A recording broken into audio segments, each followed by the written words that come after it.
श्री शिवाय नमस्तुभ्यम। ओम नमः शिवाय। आज है अश्विन मास के कृष्ण पक्ष की मासिक शिवरात्रि का व्रत। तो आज आप इस वीडियो में सुनेंगे मासिक शिवरात्रि व्रत की कथा।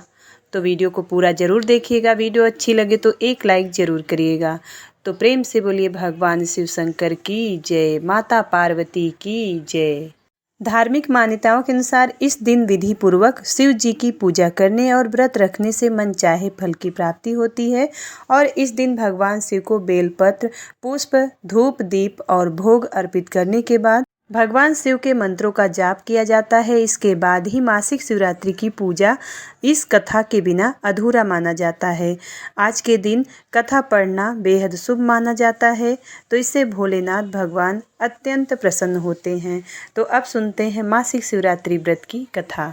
मासिक शिवरात्रि व्रत की पौराणिक कथा के अनुसार चित्रभानु नामक एक शिकारी था। वह जानवरों की हत्या करके अपने परिवार का भरण पोषण करता था। वह एक साहूकार का कर्जदार था, लेकिन उसका ऋण समय पर न चुका सका। क्रोधित साहूकार ने शिकारी को शिव मठ में बंदी बना लिया।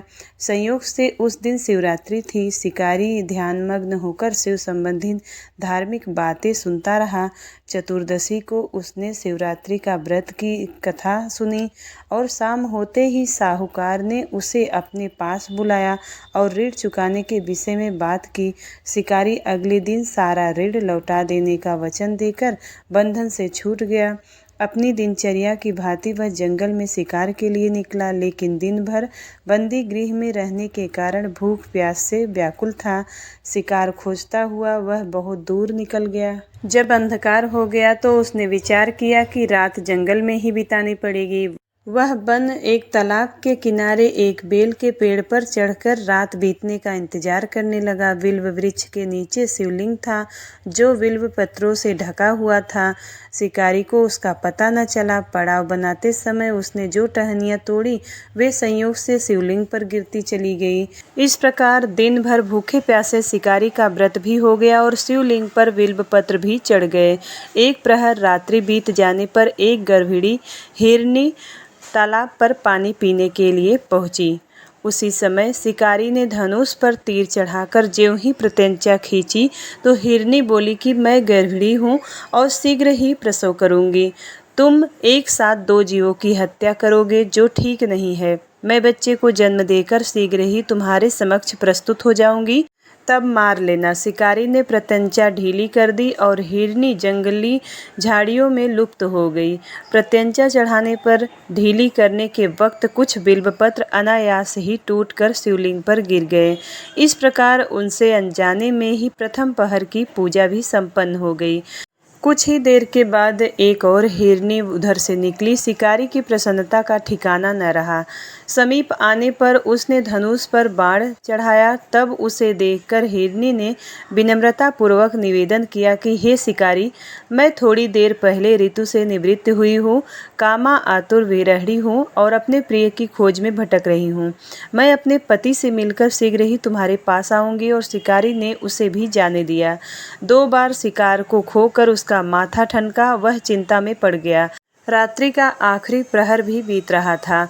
इस बार भी धनुष से लगकर कुछ बेलपत्र शिवलिंग पर जा गिरे तथा दूसरे प्रहर की पूजा भी संपन्न हो गई। तभी एक अन्य हिरनी अपने बच्चों के साथ उधर से निकली और शिकारी के लिए यह स्वर्णिम अवसर था।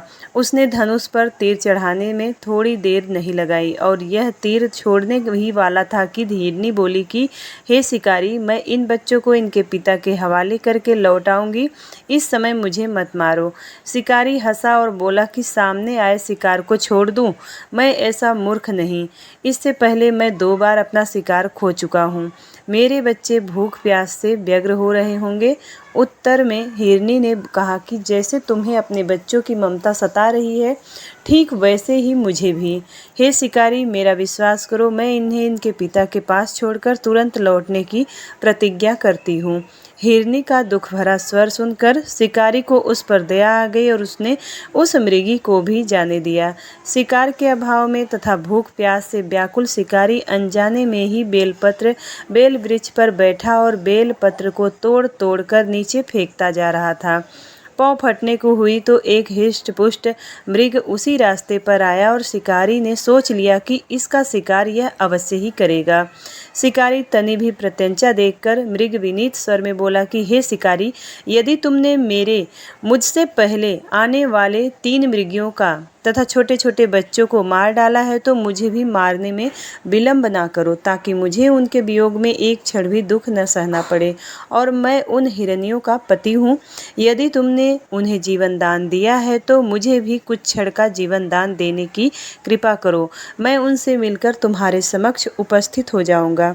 मृग की बात सुनते ही शिकारी के सामने पूरी रात की घटना चक्र घूम गया और उसने सारी कथा मृग को सुना दी।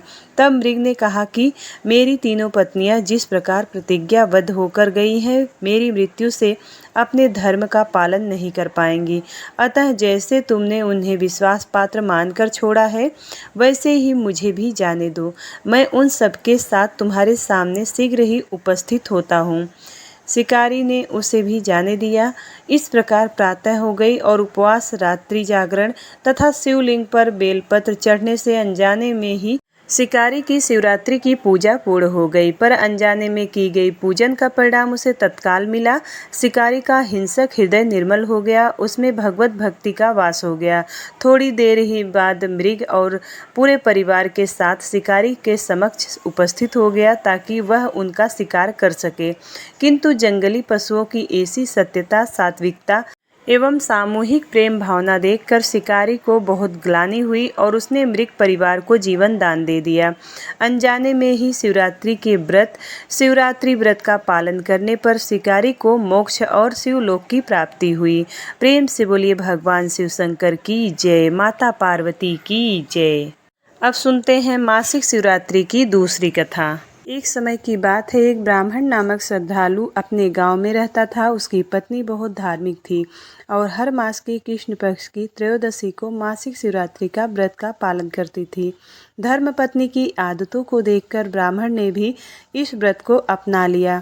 एक बार मासिक शिवरात्रि के दिन ब्राह्मण और उसकी पत्नी ने संगीत सहित भगवान शिव की पूजा की और उनके चरणों में अपनी भक्ति व्यक्त की। वह दोनों ने समर्पित भाव से व्रत किया और भगवान शिव से आशीर्वाद मांगा कि वह उन पर हमेशा अपनी कृपा बनाए रखे। व्रत रखने के बाद ब्राह्मण और उसकी पत्नी ने इस दिन गांव के पथिकों को बुलाया और उन्हें दक्षिणा दी। इस दिन को भिक्षाटनी भी कहा जाता है। इसका अर्थ है कि इस दिन भक्त अपने अछूते और पवित्र भाग्य को अन्य लोगों के साथ साझा करते हैं। उसी समय गांव में एक बहुत ही गरीब और दुखी ब्राह्मण आया।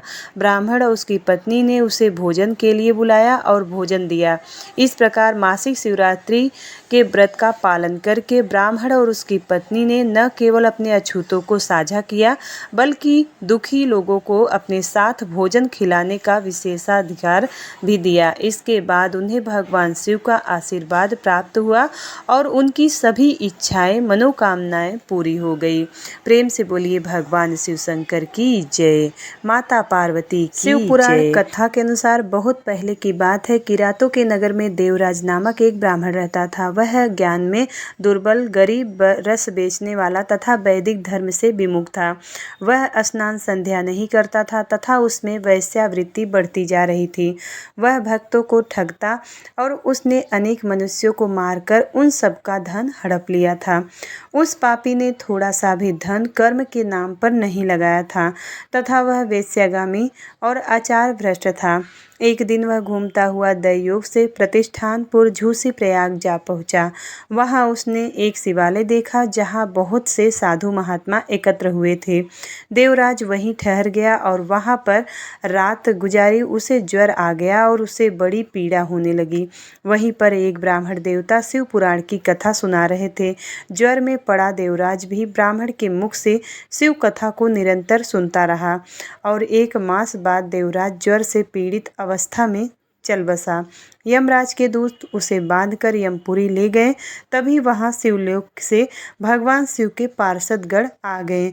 वे कर्पूर के समान उज्जवल थे और उनके हाथ में त्रिशूल, संपूर्ण शरीर पर भस्म और गले में रुद्राक्ष की माला और उनके शरीर की शोभा बढ़ा रही थी। उन्होंने यमराज के दूतों को मार पीट कर देवराज को यमदूतों के चंगुल से छुड़ा लिया और वे उसे अपने अद्भुत विमान में बैठाकर जब कैलाश पर्वत ले जाने लगे तो यमपुरी में कोलाहल मच गया, जिसे सुनकर यमराज अपने भवन से बाहर आए।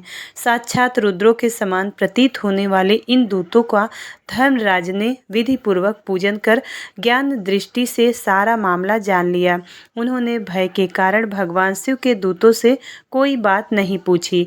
तत्पश्चात शिवदूत देवराज को लेकर कैलाश पर्वत पर चले गए और वहां पहुंचकर उन्होंने ब्राह्मण को करुणावतार भगवान शिव के हाथों में सौंप दिया।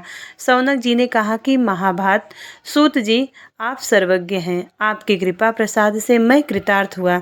इस इतिहास को सुनकर मेरा मन आनंदित हो गया और अतः भगवान शिव में प्रेम बढ़ाने वाली दूसरी कथा भी कहिए। सूत जी बोले, शौनक सुनो, मैं तुम्हारे सामने एक अन्य गोपनीय कथा का वर्णन करूंगा, क्योंकि तुम शिव भक्तों में अग्रगण्य हो, वेद वेताओं में श्रेष्ठ हो। समुद्र के निकटवर्ती प्रदेश में वास्कल नामक एक गांव है, जहां वैदिक धर्म से विमुख महापापी मनुष्य रहते हैं। वे सभी दुष्ट हैं एवं उनका मन दूषित विषय भोगों में ही लगा रहता है। वे देवताओं एवं भाग्य पर विश्वास नहीं करते हैं। वे सभी कुटिल वृत्ति वाले हैं, किसानी करते हैं और विभिन्न प्रकार के अस्त्र शस्त्र रखते हैं। वे व्यभिचारी हैं और इस बात में पूर्णतः अनजान है कि ज्ञान, वैराग्य तथा सत्कर्म ही मनुष्य के लिए परम पुरुषार्थ है। वे सभी पशुबुद्धि हैं और अन्य समुदाय के लोग भी उन्हीं की तरह बुरे विचार रखने वाले धर्म से विमुख हैं।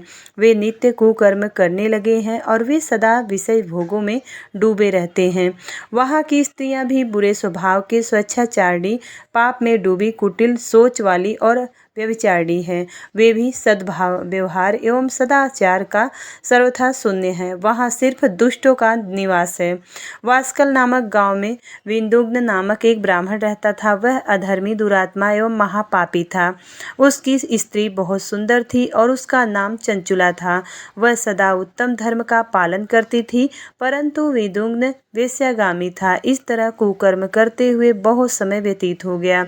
उसकी स्त्री काम से पीड़ित होने पर भी स्वधर्म नाश के भय से क्लेश सहकर भी काफी समय तक धर्म भ्रष्ट नहीं हुई, परंतु आगे चलकर वह भी अपने दुराचारी पति के आचरण से प्रभावित होकर दुराचारी और अपने धर्म से विमुख हो गई। इस तरह दुराचार में डूबे हुए उन पत्नी का बहुत ही समय व्यतीत हो गया और वेश्यागामी दूषित बुद्धि वाला वह दुष्ट ब्राह्मण विंदुग्न समयानुसार मृत्यु को प्राप्त हो गया, नरक में चला गया और बहुत दिनों तक नरक के दुखों को भोगकर वह मूढ़ बुद्धि पापी विंध्याचल पर्वत पर भयंकर पिशाच हुआ। इधर उस दुराचारी विंदुग्न के मर जाने पर वह चंचुला नामक स्त्री बहुत समय तक पुत्रों के साथ अपने घर में रहती और पति की मृत्यु के बाद भी वह अपने धर्म से गिरकर पर पुरुषों का संग करने लगी। सतियां विपत्तियां में भी अपने धर्म का पालन करना नहीं छोड़ती हैं। यही तो तप है। तप कठिन तो होता है, लेकिन इसका फल मीठा होता है। विषयी इस सत्य को नहीं जानता, इसलिए वह विषयों के विषफल का स्वाद लेते हुए भोग करता है। एक दिन दैवयोग से किसी पुण्य पर्व के आने पर वह अपने भाई बंधुओं के साथ गोकर्ण क्षेत्र में गई और उसने तीर्थ के जल में स्नान किया एवं बंधुजनों के साथ यत्र तत्र घूमने लगी। घूमते घूमते वह एक देव मंदिर में गई। वहां उसने एक ब्राह्मण के मुख से भगवान शिव की परम पवित्र एवं मंगलकारी कथा सुनी। कथावाचक ब्राह्मण कह रहे थे कि जो स्त्रियां व्यभिचार करती हैं वे मरने के बाद जब यमलोक जाती हैं तो यमराज ने इसके दूत उन्हें तरह तरह के यंत्रणा देते हैं और वे उसके कामांगों को तप्त लौह डंडों से दागते हैं और तप्त लौह के पुरुष से उसका संसर्ग कराते हैं। ये सारे दंड इतनी वेदना देने वाली होती है कि जीव पुकार पुकार कर कहता है कि अब ऐसा नहीं करेगा, लेकिन यमदूत उसे छोड़ते नहीं हैं।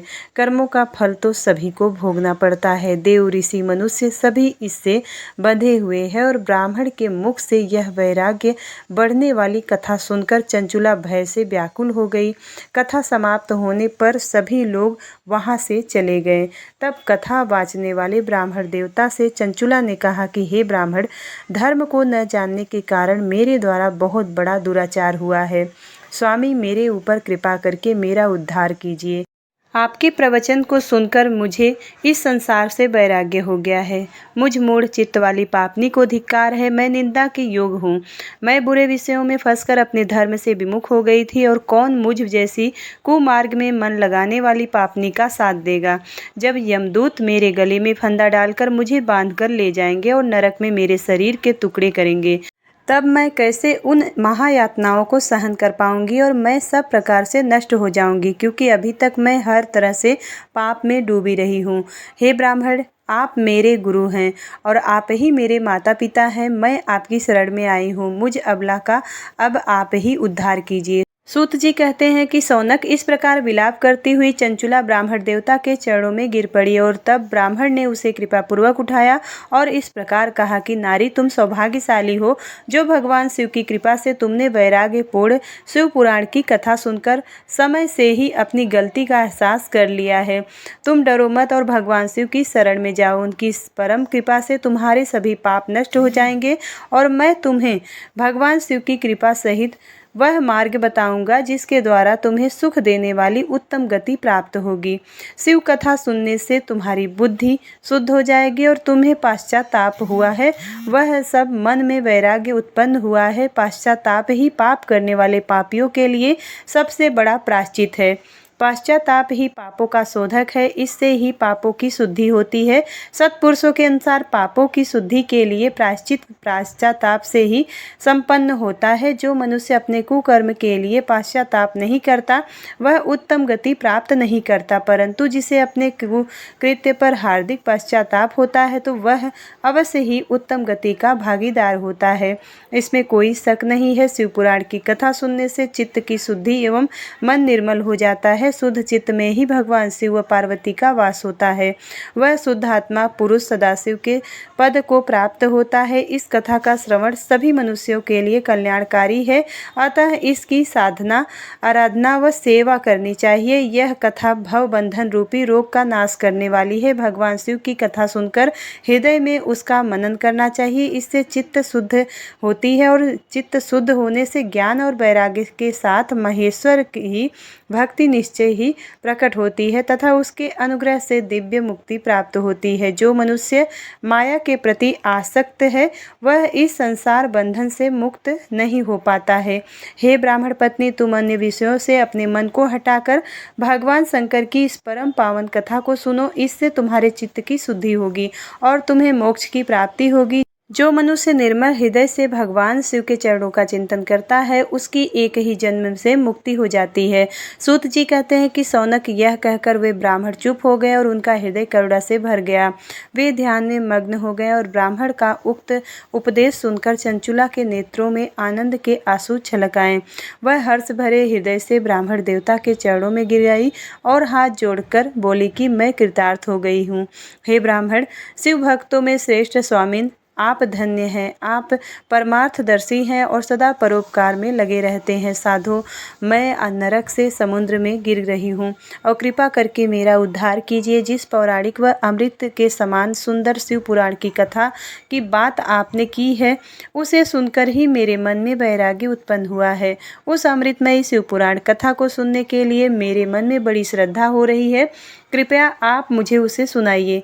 सूत जी कहते हैं कि शिवपुराण की कथा सुनने की इच्छा मन में लिए हुए चंचुला उन ब्राह्मण देवता की सेवा में वहीं रहने लगी, और वह गोकर्ण नामक महाक्षेत्र में उन ब्राह्मण देवता के मुख से चंचुला शिवपुराण की भक्ति, ज्ञान और वैराग्य बढ़ाने वाली और मुक्ति देने वाली परम उत्तम कथा सुनकर कृतार्थ हुई।